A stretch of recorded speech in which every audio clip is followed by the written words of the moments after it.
Hello and welcome to the Gooner Talk. Back in with you guys for another show, for another episode of our Gooner Talk podcast series, effectively where we break down the week's events. And in this week's show, my God, do we have something to talk about? I did the Raw reaction show straight after the game, and I mean, after the Watford game, it was a case of pure frustration and annoyance and just anger. And I think a lot of that residual anger was still there in that reaction of this game that we've witnessed this weekend. But I'm joined by two fantastic people to break it all down and share in the therapy that we're about to go through. First off, returning, making his 100th appearance. I'm going to guess it's that. It must be more than that by now. It's Kenny Ken. How you doing, mate? Much better. My blood pressure is at a very safe level. You know, it was a very unsafe level yesterday, and I think my GP would have probably put me into the nearest hospital, Whittington Hospital, after the match. So, you know, there's an old saying, "Arsenal will be the death of you." I think it will be. I mean, if it's death by Arsenal, there's worse ways to go, mate. There's worse ways to go. And also making his debut, we've got DG, aka Deluded Gooner. How you doing, mate? I'm good, man. Thank you for having me, Tom, man. Excited to get going, man. Make my debut. I've had people in the comments, mate. People in the comments asking, saying, when's he coming on? And we finally got you here. Finally got here, man. It was a long time coming. It's a long time overdue, man, but we're here now. That's on me. You can put all that blame on me, mate. All that blame on me. Thank you so much. All the people in the chat box that are tuning in as well. We've got Ryan Coston there. We've got some people whose names I'm not even going to try and pronounce. Brian's in here as well. We've got Big Gunner. The amount of people that sound like Ron Burgundy trying to pronounce absolutely everything that's on the teleprompter, but there's some that you just can't even have a go with. Carl Halberg is in there too. Very happy that you're here, mate. Very happy that DG is here this evening. Dark Zero. We're going to get onto all of that and all of your questions. Plenty sent in on Twitter as well. We're going to go through all of those. But Kenny, I'm going to start with you, mate. Give me your 2-minute breakdown of that absolute chaos we saw on Sunday. First and foremost, you have to say that Aston Villa are very unlucky. I thought, like I said, their coach got his tactics perfectly right. His team selection was fantastic. But unfortunately, the second time they played in North London, they haven't come away with anything. When basically, they deserve to get more from the game. They deserved to beat us yesterday. I think it was a lucky win. And one of the things Villa did very well was I must give special credit to Jack Grealish and McGinn as well. I thought they dominated the midfield. They gave Jack so many problems, and they also. One of the reasons Jack had a lot of problems because he was having to play the DM role that doesn't suit him, and he was basically chasing shadows. I thought Ceballos worked hard, but I thought he was out of position a lot, and it was just left to Van Doozy to try and hold us together. And I generally think that one of the things that didn't help us obviously was Maitland-Niles sending off. Both deserved. From where I was sitting, the second booking was actually a straight work card for me because the way he lunged in, the fact of the matter, it was like he didn't have a chance of getting the ball. So because he's out of position, he's tried to compensate for that by making a dirty tackle. Second half, I must say that our response was fantastic. I thought once again, Matteo Guendouzi was probably our best player yesterday. To the extent that I think Arsenal fans have to come to terms with the fact that this guy's going to be a great star, and he is. The player that I think Unai Emery's building his team around. And you have to say that, you know, not just getting that penalty to get it to 1-1, but it's the way he was driving his team to the extent that when we did have to make sacrifices or substitutions, it was Granit Xhaka who was actually taken off as opposed to Guendouzi. Must say, Pepe, it's nice to see Pepe get his first goal of the season. You know, it was a big call by Aubameyang, very generous, very selfless. Could have backfired, and in the free kick as well. Great free kick. I was saying to the guy next to me, get away from that Aubameyang. I want David Luiz to have another go because remember David Luiz forced a save from Tommy Heaton, and that's one of the things. But one thing I would say about the whole performance for Arsenal, we can't keep them playing like this. I genuinely believe that we were lucky to win, and we're still making a lot of mistakes critical mistakes, not just defensively, but as a team. The midfield are not giving us enough protection, which means we're leaving their defenders exposed. And against better teams, not only will we lose, we will lose quite heavily. And that would, you know what happens when you lose heavily, it will affect performances. So I think, Maitland-Niles owes his teammates a massive drink, and Unai is getting out of jail. But I do feel for Unai, because I don't think he's got enough credit in the bank for those sort of performances to carry on. I think if you look at all our rivals in the Champions League, Solskjaer, Lampard and Unai Emery, Lampard's got credit in the bank because of what he did at Chelsea as a player. Solskjaer's losing his credit because of the pressure of the fact that he's Man United. It doesn't matter where he's won the Champions League, but Unai Emery, it's one of those things where there's still questions about his approach. I think when we talk about Unai Emery, and we'll definitely come on to talking about that a bit later, there's questions, because I talked to you before we came on air, Kenny, about how I thought that I was still frustrated, that it was hard to, whilst I definitely celebrated that third goal going in, it was hard afterwards to sort of go, great, we've won. But is there an issue now where some of those issues are going to get covered up by the fact that we did win, and we're going to gloss over some of those? We're definitely not going to gloss over them tonight. DG, Kenny summed up the game quite well, and I want to dive sort of straight into some of the key facts about what he's talked about there. I mean, I want to focus on the red card specifically now, because Ainsley Maitland-Niles, I tweeted out, maybe you could argue it was a bit of a knee-jerk tweet, and I think we're all guilty of a few of those now and again. But I said I think that capped off a run of one of the worst runs of games a fullback I've seen at Arsenal have played so far. You can call that harsh, but I genuinely think that he's been extremely poor in that right-back slot for us in the few games he's played this season. Did you think it was a red, first of all, and how would you evaluate Ainsley Maitland-Niles? What was the second bit? Sorry, Tom. So how would you evaluate his performances so far, and what do you think of the red card decision? Well, the red card, personally, I don't feel it's a red card looking at it multiple times. The problem with Maitland-Niles is, whether he's a fullback or not, it's kind of the second time now I can remember. Because if you remember, did he not get sent off or something against Leicester last season? Fair enough, that was soft by Maddison. But we've all played football, and we all know you don't give the referee something to think about. And he's played enough games now in that position to know what to do and what not to do. He's never going to be the finished article. He's never going to be a polished right back, but he's played enough times to know what he does and doesn't do.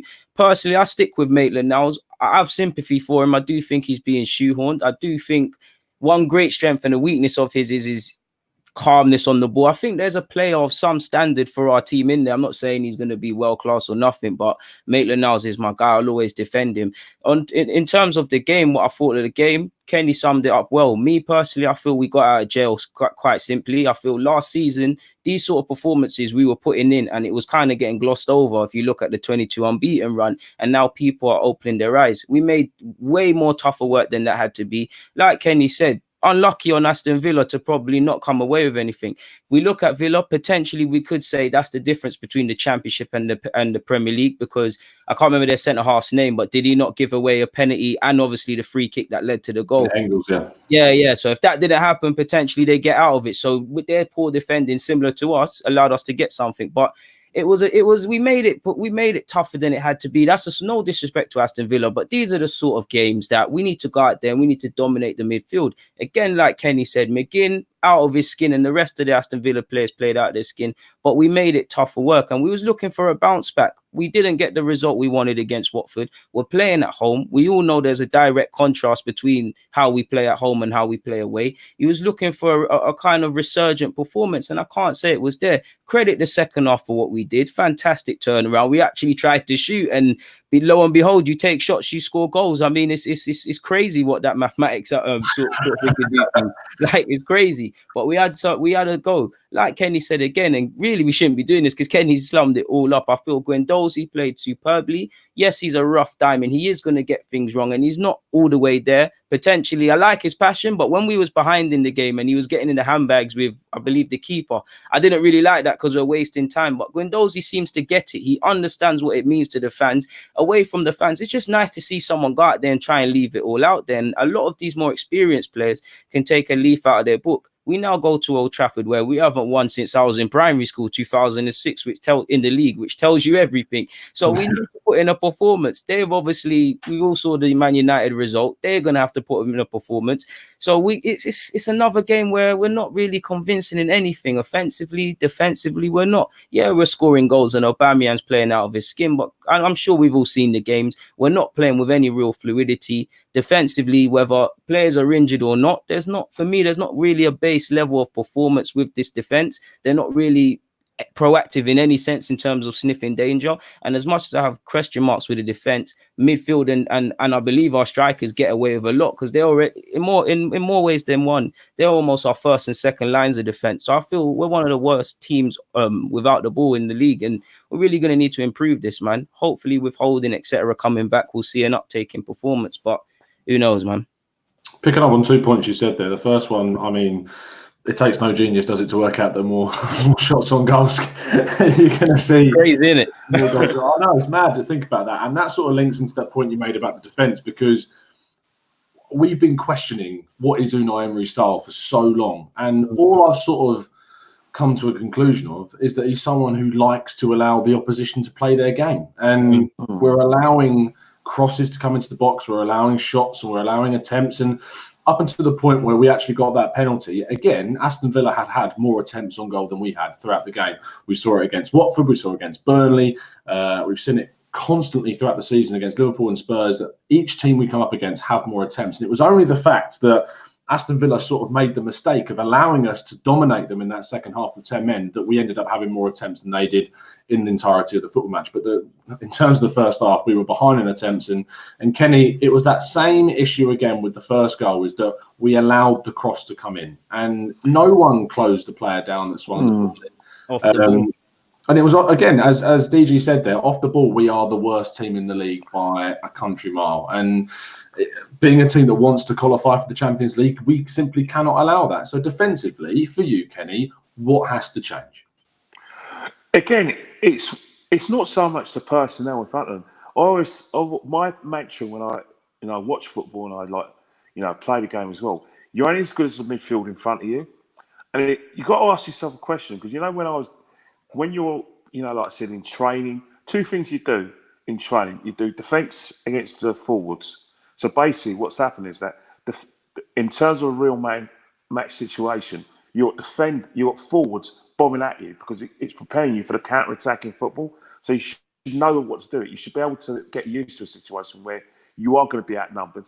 And then what's happened is that the most central defender has to practice taking the forward out of the comfort zone, i.e. not getting him near the box. We don't seem to practice that. And the second sort of draw you need to do is that you need to have your midfield in front of your defence. And basically what you do is you tell your midfield the things you don't least like. So basically you don't want your midfielders to allow someone to run straight through you at pace, because you don't want people running at you. And then what you do is that if you get them out wide, you want to make sure that when your midfield doubles up, and that any crosses that come in are not they try and block it.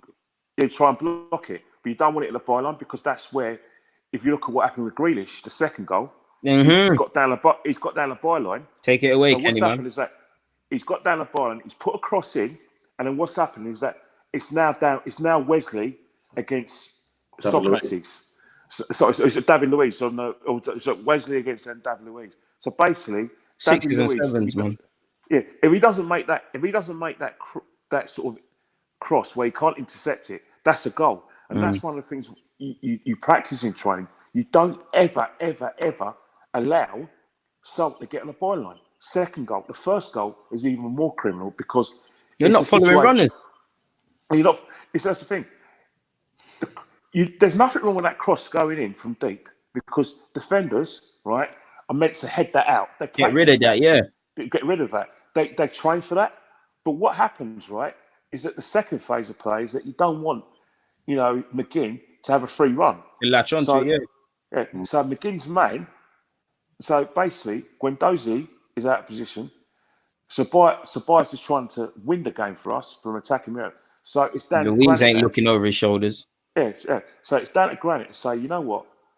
I may not be the most mobile, but I know full well that if I track McGinn's run, McGinn doesn't have a free run and have a free shot on goal. And I think that's the problem. Yeah, you have it. With the first goal. is that nothing more than a cross going in because you expect your defenders to like have the man, but when they got Wesley and they got like I said Trezeguet to mark, that's fine, but they don't see McGinn coming in, and that's where they need Grant Xhaka, and that's the problem. What's happening in training? Why are they practicing these drills? They probably are, but as I said to you before in this program, Tom, sometimes you can practice and practice and practice, but in a match situation, people will make mistakes. Sorry, I don't want to give away your possession, but say you like there's all right. Say I was a GCSE student and I was doing my no, I don't geography. Enough of them. But say you're a GCSE student, you're doing your geography, right? Yeah. And you do things about like I said, things about contours or the weathers and all that, and you can drill it into me, and I will take so many notes. But when it comes to the exam now, where basically I've done all my coursework, but it's the exam situation, and then you put that. I can't retain that information you've taught me because sometimes I'm no good at geography, and geography is not my passion. And that it's some players can't retain information, and the problem we've got now. Yeah, no, fine. Say what you say. No, I was going to say on that point, I agree wholeheartedly. But then surely that's where we've got to look at Emery, because let's not get it twisted. I've seen many times throughout the season and a half he's been here or so that you can tell he's told them everything and he can't account for individual mistakes and the many mishaps we can sit here and speak about. But at the same time, I have to look at Emery. If they're not all, if every player, I can't say there's really one player significantly retaining your information. Is there a problem with how you're delivering the information? Is there an issue with your approach? Like Tom said earlier, style of play. I think people, and I do it subconsciously, we attach style of play to attacking football and flair. It's not always that. That's what I want at my club, but it might not be that. If Emery was a really defensive coach, I think we could have another conversation. But right now, we can't really see the blueprint. I think he's a good tactician, and I like that he thinks about the opposition, but we're not really seeing what he's trying to do. And in it, like you said, like you gave the great example I like, and that's exactly how I try to explain with the midfield helping the defense. The defense, I mean, the midfield have to be switched on, but then I have to flip it on its head and say, what, like you said, what structure work are you doing in training? You've got to kind of provoke these thoughts in your players. And I don't really, because that midfield runner against McGinn, we saw that Liverpool away at Anfield. We saw that Liverpool home for Milner. We've seen that countless times, and he's been here long enough now. As much as I look at these players, I have to look at Emery because I support him wholeheartedly, but it's like, you got to give me a leg to stand on, sort of thing. It's like we're still conceding. When's the cut-off point then, DG? When's the cut? When does it become the stage where we need to? Because for me, Arsenal are no longer a club in which we can allow the same amount of time to happen as it did under Arsene Wenger. We're a different club. No, it'll never be that. There's a different structure up top. We've got Kroenke's, while Stan may not be involved, Josh is very much more involved now. We've got Rao, we've got Edu, making some big decisions up top. If this persists and if this lack of defensive structure and this, whether or not that he's teaching them and it's just not going or whatever, no matter how this lack of clear style and, as he put it when he joined, a lack of being a protagonist on the pitch continues, at what point do you pull the cord? At what point do you say this isn't good enough? Is it another loss against United? Is it another loss in a game after that? How many points or how far behind the top four do we have to fall before we make a decision? Before you look at Emery. Because for me, you have to do a preemptive strike, in my opinion. You can't let it get to the stage where your season is done because that's too late. It's a difficult one and it's a touchy one. And I feel many Arsenal fans have made their bed with Emery. Some people think he's the guy. Some people just want him out of the club because of the many constructive criticism points we've alluded to. It is a difficult one because it's almost like an avalanche or something. It's like the longer you ignore it, the more it becomes an issue. If he loses to United, geographical technical terms today, by the way. Yeah.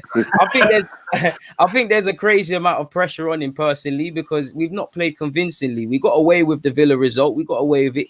They have to put in a convincing performance against United. Do I wholeheartedly believe whether we win, lose, or draw against United, he'll lose his job? No. Like you said a great point. And I think it comes down to how ambitious to a degree the board want to be. Because if he gets top four and does what he needs to do in the Europa League, on one hand, he's done his job. He can't lose his job. But on the other hand, there is the debate to personally be said in that If we get top 4 and we get a Europa League final, we've got some players out. There's some stability to a fair degree. Do we go for a more ambitious manager, clip him at the end of the season and go for a more ambitious manager, or someone that's more, I don't want to be harsh to Emery, but stronger principled in that we can quickly identify Pep, Klopp and these guys for how they like to play football? Who comes in? I don't know, but that is a conversation to be said. I think it would be harsh to sack him, but I need to see what he wants to do as a football club, what he wants to make this team in his image. And I can see the playing out from the back, but I can't see nothing else. Beyond the fact that we've got Aubameyang and these players that are good individuals, I'm not really seeing offensively or defensively what we're trying to do. And I'm not trying to be harsh on him. I don't want Arsenal to become a club we sack people and do them sort of things. But I have to call it as I see it. I like him. I've seen some good things. But if I'm honest, if people ask me specifically what I see, I'm kind of looking around and scratching my head. I can't really see nothing clearly, if you get what I'm saying. So it's a different one. Can I just touch on Deluded's point? He's got a fantastic point, and it's that elephant in the room. Because better example. Because the situation is that the point I made earlier about credit in the bank for managers, and that Lampard's the only manager out of the top 6 with credit in the bank. Yeah, and Unai Emery doesn't have that credit ever since what happened in Baku. And the fact that he, arguably, we had an easy running towards getting that, third or fourth place, and results didn't go away, and we missed out by 1 point.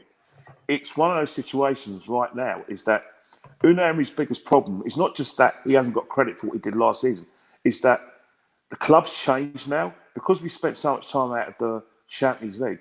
It's like Arsene Wenger has used up all the credit in the bank because of what he did in terms of what he's won in the doubles, the invincible season, and regular qualifications for the Champions League. But he ran out of credit because Unai Emery was brought in to replace him. But the situation I think with Arsenal fans, and I don't want to be mean to them as all, is that we said the right things when Unai was appointed, in that we'll give him time, and like I said, he's going to have a clean slate.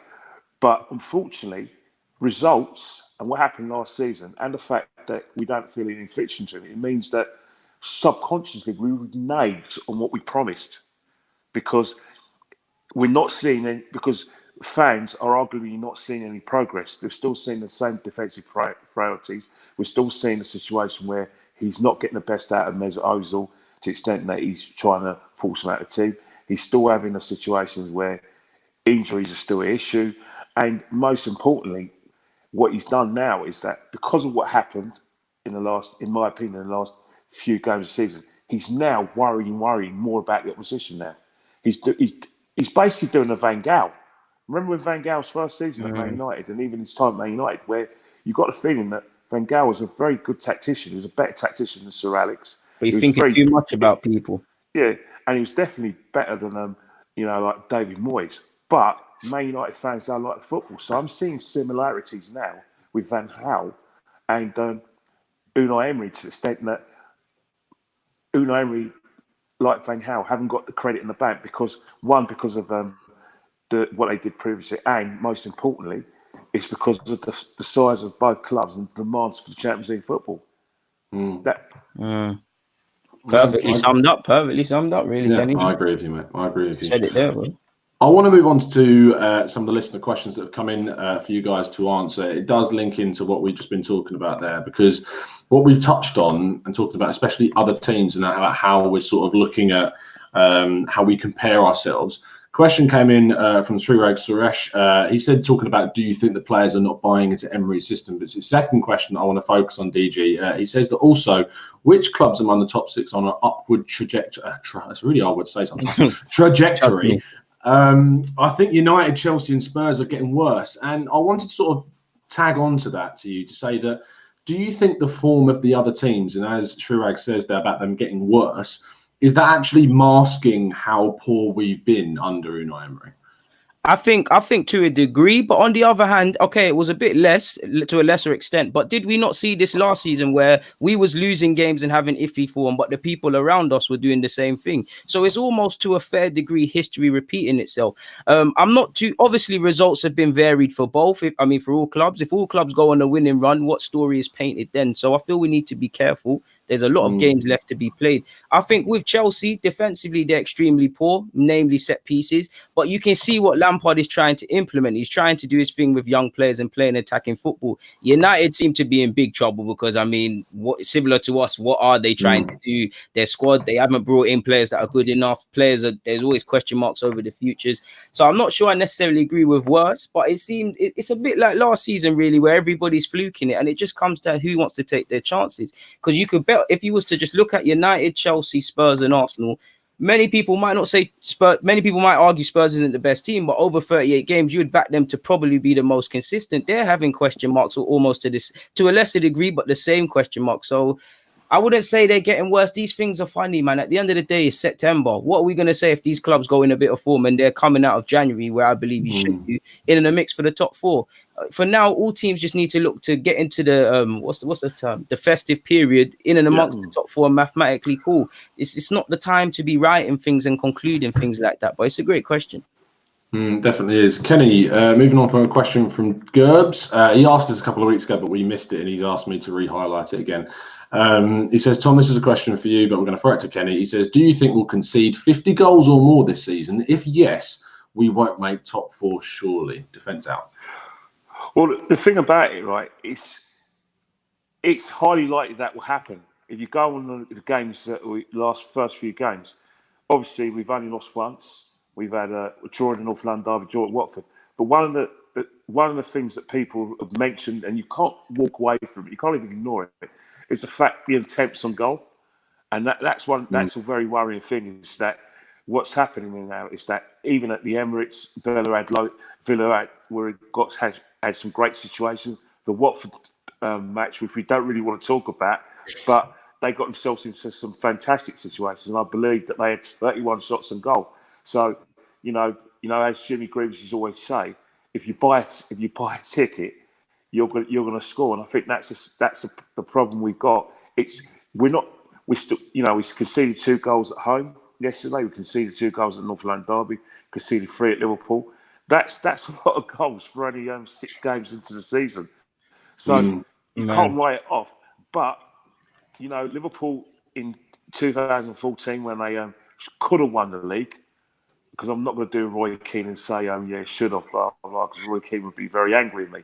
But it can be done if you outscore the opposition. I think that's what Emery's got to look at, that we will concede 50 goals this season, but the onus is now going to be on Aubameyang, Lacazette when he comes back, and other players to outscore the opposition. Because the argument though is that if you want to outscore the opposition, you need to be having more attempts on goal than them, and we're simply not doing it. Well, you say that, but then again, got to be able to hold a lead as well, surely. Yeah, definitely got to hold the lead. But again, I agree, man. I think that if Arsenal want to get to the Champions League, they're going to need 3 of. I don't think defence is going to be a situation. I think the best forward defence is going to be attack. So we're going to need. Obviously, we're going to get 20 more goals from Aubameyang. We're definitely going to get 19 or more from Lacazette. We're going to need Pepe to get on a goal sheet. We're going to need more. We're going to Ceballos, tripping with goals, because I do think that if we're going to want to get the top 4, we're going to need 70 or 80 goals this season, because we're going to concede 50. We are definitely going to concede 50. We go on like this. I don't see where a clean sheet is coming from. I really don't. It's depressing to hear. You know what I mean? Sorry to depress people. You can only go by what you've seen this season. And when I think there's consensus on this show that we're collectively thinking we haven't seen any improvements from the last regime. in terms of the most important. The only sort of solace I can take is that the teams we are competing with, being that Chelsea, United, and Spurs, defensively they don't look solid themselves. You're looking at the game Spurs played against Leicester; they looked weak. Chelsea, I think, are arguably the best of those three, in my opinion, and they look weak in defence in certain areas. Azpilicueta is definitely a weak link on that side. When he was playing in a back three, they looked a lot stronger, but when they switched that back four, it's just not the same sort of monster that it used to be. And then United are just United right now. Yeah, United are just a mess. But I think Spurs is slightly different in that you look at their team. Pochettino has had them players in that side playing extremely well defensively. Theirs is clearly a mental thing, whether players want to be here, whether they're feeling pressure and all of them things. If they get it together, then we'll be in a lot of trouble again. I don't want Spurs to finish on top of us. For me, I'm a bit different to Kenny in that I agree with what he said in that we have to outscore teams. We can't defend. But in the back of my mind, the wannabe manager in me just keeps saying, how good are you on your worst days? Like when you can't score, I can't, as much as I love Aubameyang and Lacazette, I can't expect these men to game in, game out, make the difference every week, because sometimes it doesn't happen. So if we can't outscore teams, what do we do? Like, how do we do? Like, we've seen it. And for me, it's like, the teams that we play away from home, they're not necessarily better than us. It's a psychological thing, and we don't really know specifically what it is. But until we can hold a lead or defend remarkably, then we can to a degree forget about top four. I have hope that the other teams around us can be terrible and we can do it somehow. I want us to get it, but yeah, man. And the day I see us being able to defend convincingly for a series of games, I'll have as much optimism as there potentially is, man. Beyond more than they're showing me, really. Yeah. Deluded, you know what you just done? You basically brought a bit of realism to a lot of Arsenal fans, because if you go on the social media, go on the fan cams, they generally believe that they're eschewing the top four because but they generally believe that we are not as bad as Man United and Chelsea. But what they don't realise is that Chelsea fans will be saying the same thing about Arsenal, so Man United fans. They will only have to look at our performances and say, well, hang on here, we've only lost one more game than Arsenal. We know full well that if we can get it together and, like I said, our defence get their act together, we know full well that we'll be able to clean sheets. They can say, their fans can say, well, we don't know that about Arsenal. Even if we do get Tierney and Bellerin, but we're only looking at Tierney and Bellerin from an attacking point of view. That they're going to create space down the flanks. Allar and Robertson and Alexander-Arnold. We're not talking about how they can improve us defensively. So I think they will improve us defensively. Yeah, but what will fans say though? Like, what will fans say? Because I love Holding, I love Bellerin, and I'm excited about Tierney. But are we seeing a thing? And this is where I have to look at Emery, and we neglect a bit from the poor mistakes. Are we seeing a structure now defensively where we can look at it as white and black and say, when this player who is better than what we have, XYZ come in, we're going to play better? It's not, because we've seen Holding look like a mess because there's no structure. Bellerin go through that, especially with following runners. Tierney's going to be good for us, but he can't fix it alone. And that's where I'm looking at Emery. I'm going to give him a bit of slack when these guys come back, but there has to be a structure for the whole team. Definitely. Well, see, that's the thing. If we do get these two players back, like I said, they got to work with Pepe. Bellerin's got to work with Pepe and say, right, this is what's going to happen, right? I'm going to be on the overlap when you cut in, and you can pass the balls. I put the crosses in. That way, I can get down the byline. But I'm going to need you that when teams do come and attack or the diagonal ball, you've got to be right near me. Following your runners on my own, so that's something they've got to work on. Again, we don't know who's going to be. If it's Aubameyang, then Aubameyang. Although you're going to kill Aubameyang or play him out left, but if it's Aubameyang, he's got to work with Kieran Tierney or Saka, whoever you choose, or even if you do choose Mesut Ozil that way, you've got to ask yourself the questions that Mesut Ozil won't want to do that, but you're going to need Mesut to do that. So it's one of those things where when these guys come back, Unai's got to work fit on training. He really does, because we're in a position where we are killing our hopes of the top four as we speak if we do not change things defensively. We really are, because the fact of the matter is Unai Emery, it's no good being a negative, worrying about the opposition, yet your team are making the same mistakes game after game.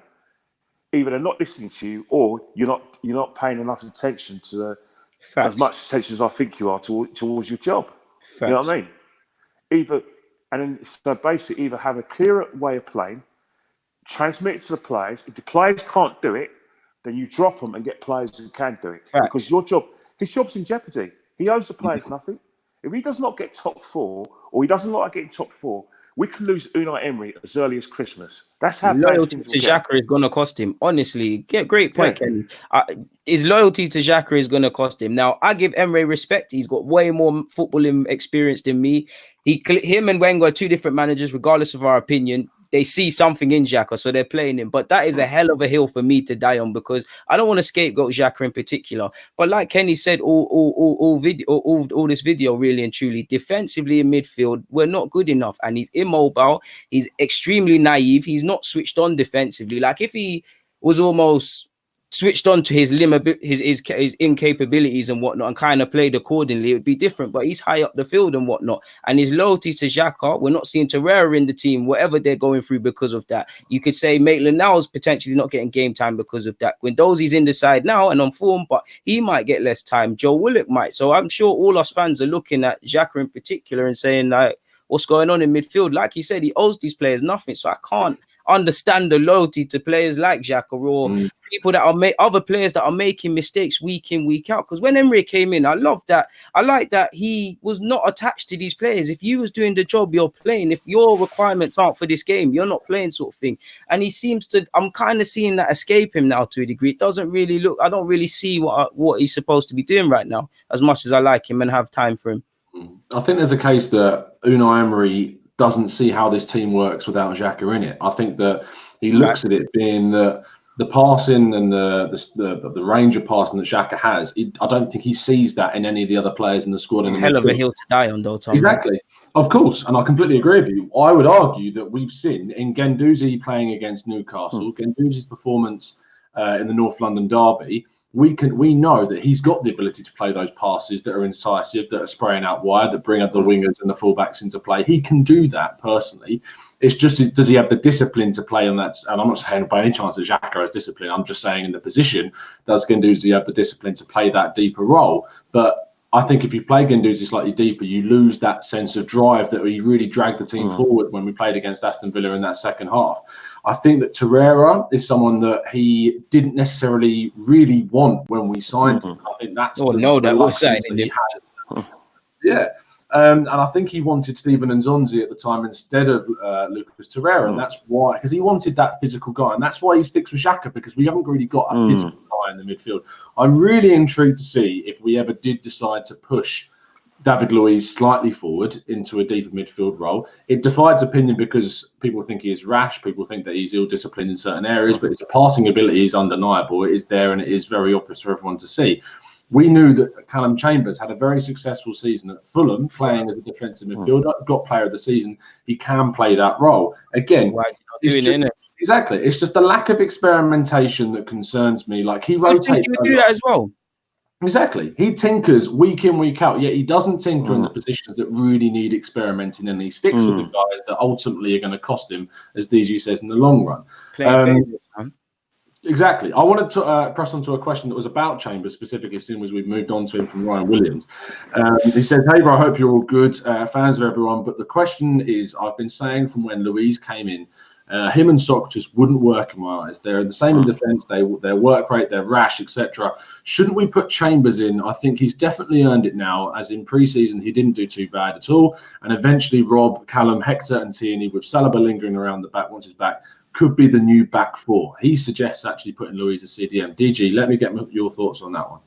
Well, to be fair, I think it's a great shout, because yes, he is rash and all of these things, but as a manager, surely, and you don't advocate, but surely it's better you do that in the middle of the park than centre defence. These penalties and these mistakes are free kicks and whatnot. Again, you can get away with his rashness. Now, there's no kind of escaping it. He'd need to not be rash, but you almost have less to think about. He could protect the back four, kind of spray his passes, like Kenny said. His passing ability is undeniable, and he's got the mobility that Xhaka misses. And I am assuming that Xhaka will come out the side, but potentially for Emre, that could give Xhaka a bit of protection behind him, sort of thing. So it is the sort of things you'd want to see. Chambers as well could be thrown in there. Now Chambers runs the risk of becoming a utility man, in my opinion. I feel Chambers, if he's getting games at right back, he'll take it. And I say right back because we all know Maitland-Niles hasn't been in the best of form. Now, scoring goals at fullback means nothing, but you'd think that's an avenue for Chambers. We all want him to play centre defence, but it seems Emre is going to persist with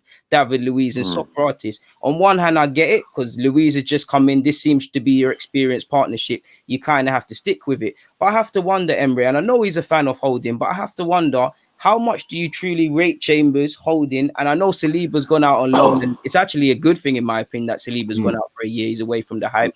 But how much have you not got to have believed in his ability to currently come in and make a difference? Because surely these young players can't do any worse. Surely, I'm sure most fans would have a bit more time for the Holdings and the Chambers, a potential partnership, or Saliba, making their naive mistakes. Then David Luiz and Socrates, who have been capped however many times for their countries. Socrates has played for some big clubs in his future, in his past. What's his name? Luiz is a Champions League winner, and they're still making these mistakes. When you make these mistakes this many times, it becomes a choice. Now, I'm not saying they're deliberately going out there, but they're choosing to do these things. There's not a lot of self-reflection because we're not football fans. But if we was to all go, football players, but if we was to all go Power League right now and watch our performance, we'd know what we did right or wrong. So is Emre telling them about their mistakes? Yeah. Is everyone telling them about their mistakes? Are they genuinely looking at their mistakes? Because after every game, you hear it. We know what we need to do. We did this. We need to show this. And then they go and do the same thing 9 times out of 10 again. So what is really going on? Of course, as a fan, I'm being a bit harsh because let's be honest, they are working on the training ground. I don't feel they're going out there to put in poor performances, but we're still here saying the same things. We're almost, let's just say it's a year since Emre came in. We know it's not. The players haven't improved. We all heard at the start, the players were saying, yeah, we love the training and what Emre's giving us and whatnot. Why are you not going out there and dying for the manager then? I'm keeping his name in good faith because there's question marks over him now. You look at players that have played for this club in previous years, they want to play for themselves, but they would genuinely be hurt to hear that being said about Arsene Wenger of previous years or as Steve Bowles. I have to look at these players. Where is the pride? Now, I know they're prideful. They're professional athletes, for God's sake, but I don't see any really, it really means anything. It's too easy to lose at this club, man. It's almost, I don't feel they want to lose, but losing should be worse than death when you play football. And I don't feel they feel that. And until you do that, you can't get top 4, let alone win major trophies. You can't be at it once in a blue moon. That's why we're so good in the cup. You need to be at over 38 games. So yeah, man, it's what it is. It is what it is. It's frustrating when we see that because there is so much potential in this squad and there's players. And what you said about the risk of Callum Chambers becoming a utility player, it could even go worse. There is a chance that he could become the next Carl Jenkinson at this team because and that might be harsh. But if you'll think about it logically, like you've got a situation where Saliba is coming back from loan from Saint-Etienne. He's looked upon, as Raul Sanllehi said, as the guy that's going to become our centre back for the next decade. That's what they're looking at. You've got Rob Holding there, who had an awful injury against Manchester United, and was seen before that as probably being Unai Emery's starting centre back before he got that injury. You've now brought in David Luiz, who is an experienced guy for 2 seasons, if that, and Socrates is coming towards the end of his Arsenal time, in my opinion. Do you persist then with those 2? Because I see Arsenal still needing, if they want to take their game to the next level, as needing to sign a Van Dijk impact type centre back to change their fortunes. They need that type of player. In addition, in my opinion, to a top to world class centre defensive midfielder to add that solidity into the midfield too. So Callum Chambers is in sort of this limbo position where he's looking at the players that are around him. You've got David Luiz and Socrates, great. They're coming towards the end of their time at Arsenal because they're the wrong side of 30. He sees that as an avenue. But you've then got Saliba that's coming in. You've got Rob Holding that's most likely seen as ahead of him in the pecking order. We haven't even mentioned Mavropanos, the forgotten man. It just hit me right now. Zach Medley as another youngster in the side as well. And then you're mostly looking at Arsenal are interested in signing a top-class centre-back. We knew that with the links in the summer. They couldn't get it done for the player they wanted, and they settled with David Luiz. But Callum Chambers is in the situation where if he isn't allowed to get game time right now and prove his worth, he will be in the situation where he could get moved on. And I see a lot of potential in the guy. I saw it against Newcastle. I'm still gutted that he got dropped after that performance against Newcastle because he didn't deserve to get dropped. So I'm hoping now he gets that chance. Kenny, the next question came in. There was one in the chat that I wanted to highlight. If I can scroll up and find it. Here we go. Mad Wide One. He says, what I don't like about Xhaka is how long it takes for him to process passes. Also, when the ball comes on the right-hand side, he always goes backwards. Torreira has to play for me. What do you guys think? On Torreira, and we did briefly discuss it, like, do you think he has to play as that sole CDM? Does he have to be starting for this team? Or do you see him being this sort of guy that will come on to shut the game out towards the end? I don't see a pathway for Torreira in this team. I really don't. Because I think what's happened now is that it's been clear to me for the last, this season and most of last season, that Guendouzi is his preferred option. So you've got a situation where you've got Guendouzi. Then Granit Xhaka, he's made him a club captain, so he's endorsed him publicly, despite our protestations, despite our reservations and our criticisms. So that's Granit Xhaka. Then he's got a situation now where he wants creativity. He's not sure about Mesut Ozil, so he has to play. So he's playing Ceballos. So if those three have to play, Torreira's not in. I don't see a place for Torreira. I don't personally think Torreira. I think towards the end of last season, I think Torreira has struggled a bit with our football. He makes a fantastic impression because obviously he puts his tackles in. He's passionate, and obviously he's a fan's favourite. But there's certain aspects of his game where I generally believe where I don't think he ultimately fits into what we need. I know he could come and do a job for a few games. I know he can come on and close things down. But when he starts games, you always get that impression when I see Torreira that the reason why he's always chasing about is because he's always out of position. He doesn't stick to his position. And it was evident, the first time I had reservation was actually at Stamford Bridge last season when we lost 3-2, when he was kind of out of position for that situation where Lacazette's lost the ball on the halfway line. Torreira should have been in there in that position to anticipate the danger. He's not anticipating the danger. So what happens is that Eden Hazard has a free run down the byline. You know that thing we don't like, the byline. And then Alonso puts that cross in, puts a cross shot in the goal. Now that's obviously he improved after that. But I just think it's harsh on him that obviously, Tom, you're telling me now that he wasn't the first choice. And Zonzi, from a physical aspect, was his first choice. So it doesn't really bode well for Torreira in that situation. But I think he's not a plan A option, but he could be a very good plan B option. See, in certain games. Yeah. See, I'm different. I'm Torreira FC. For me, he's got to be in the team. I think one thing that goes against Torreira is the structure of the team. I think him and Xhaka are clearly different players, but Xhaka is seen as that guy, that first midfielder when the centre-halves receive the ball. That's how Emery wants to play. You immediately think, I feel Torreira can play different roles, but primarily that's where you think Torreira would, the region he would occupy. So he's already out. Torreira is a bit box-to-box, but clearly Guendouzi has more strengths in an offensive sense. So exactly what Kenny said. I feel if you look at Torreira at Uruguay, at Arsenal, and even when he was in form at Arsenal, it's completely different. He was just mopping up everything at Arsenal because no one else was doing it. He just putting out fires all over the field. When he plays for Uruguay, that's primarily his job. But there's midfielders next to him that specifically do other things. So he's not the last sort of line of defense of such, but he's, okay, you've breached me sort of thing. I'm going to sweep it up. For me, I think you have Torreira in the team, and I also think you need another defensive mid in the team. One of you, I can't remember who, but one of you made a great point of seeing games out, game management. Could you imagine being away from home again in a tough game? We've already got a defensive mid on the field. We're able to bring another one and shut games out. I don't feel like we were saying earlier, there's not much of a variety, and Emery is down as a man that does these sort of things or would have these things in the side. So I can't really see it, people. I can't see it. I feel Torreira is shortchanged. Like Kenny said, truthfully, I don't think he believes in him. I think he can see what Torreira brings and he can see he improves him in the side. But I wouldn't say rates him, but it's just a mismatch. And you could probably make a case for him. I wouldn't say be forced out the club, but we saw of interest last summer. Money talks. Could they get him out and bring in someone that closer fits his profile? Will Emery be here? Who knows? But yeah. That's the thing. It's like there's so many questions about different players, and It is highly dependent on whether Unai Emery is still here next season. There's a lot of people in the chat saying they don't think we'll get that renewal, but we'll see what happens. A couple more questions before we wrap things up.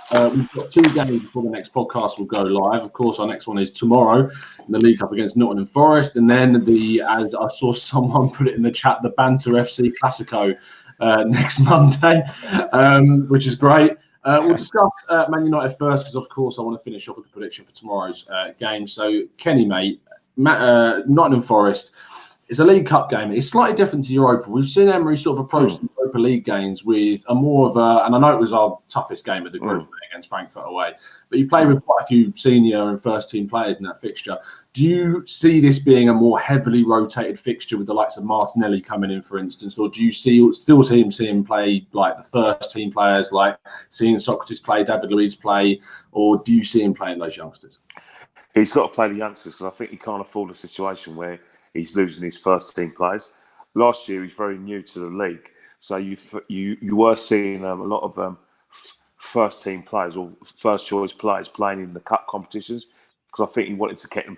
He didn't get the balance right between getting them fit or overload. So I don't think he's going to make that mistake again. So I generally believe that we are going to see Martinelli tomorrow. Saka might get another chance as well. Very unlucky yesterday because I think the sending off, like I said, kind of killed him because he was always. I seen he was a man to go. Also, you've got a situation. Callum Chambers will definitely play. Rob Holding, I hear, is going to be starting tomorrow. So that's nice to see how he can. Love that game, bro. Like I said, if he, nice little fitness test to see if he can play his way into the team.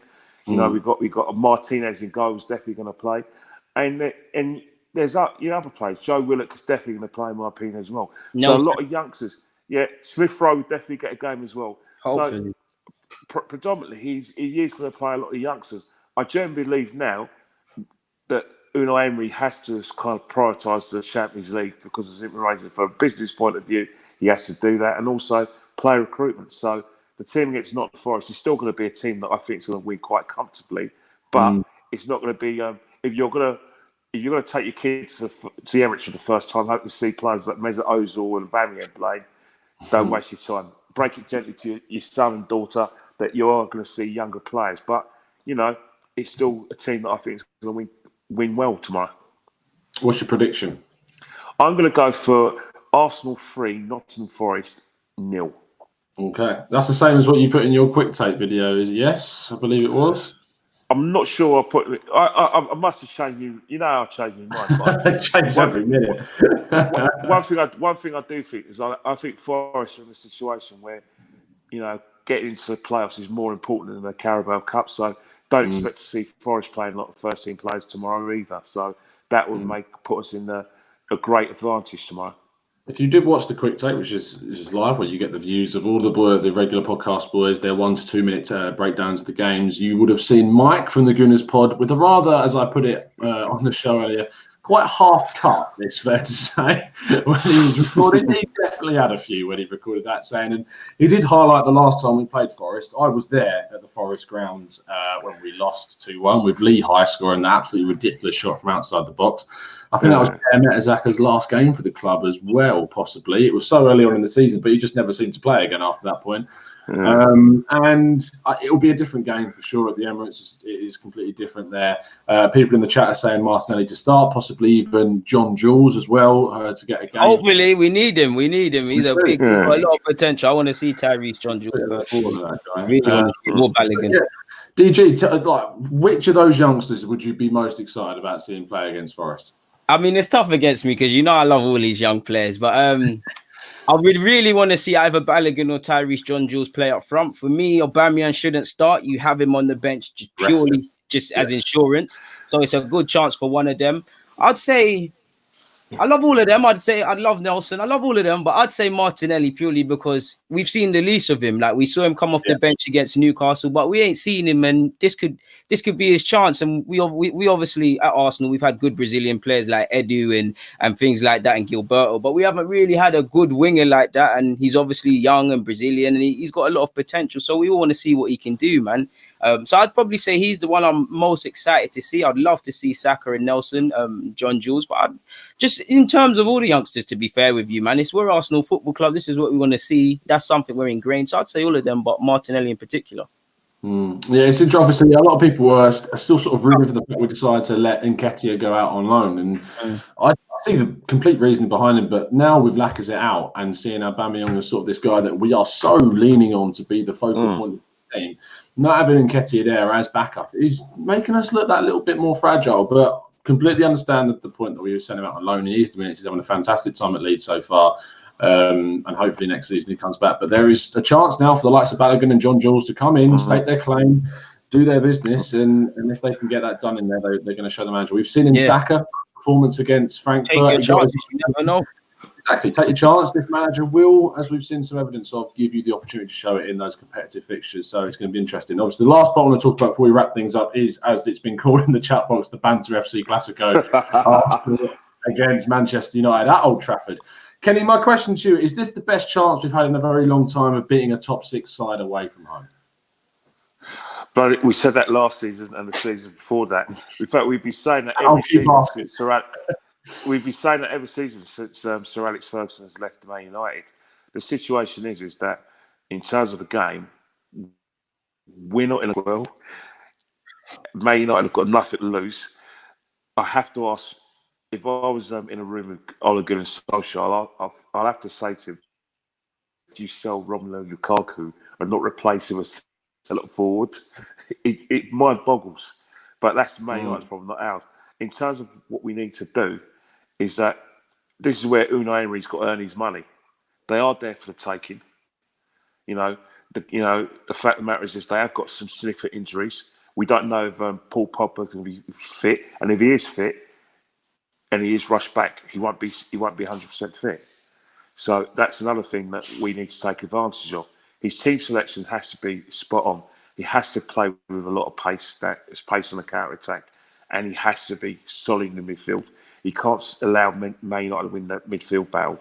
If we win the midfield battle next week, then we're going to win the game comfortably. But it's going to be very important for our strikers or our forward players to take their chances and be ruthless. And and that's the only way I'll see Arsenal winning it. It's the fact that if we do get our foot on the throat of Man United, we've got to leave it there. Don't give them any impetus or any encouragement. It's a great chance of winning, I know, but I just don't know with Arsenal. You don't know with Arsenal. You don't know whether the players are going to do Unai Emery a big favour and do him proud. But football's a funny old game.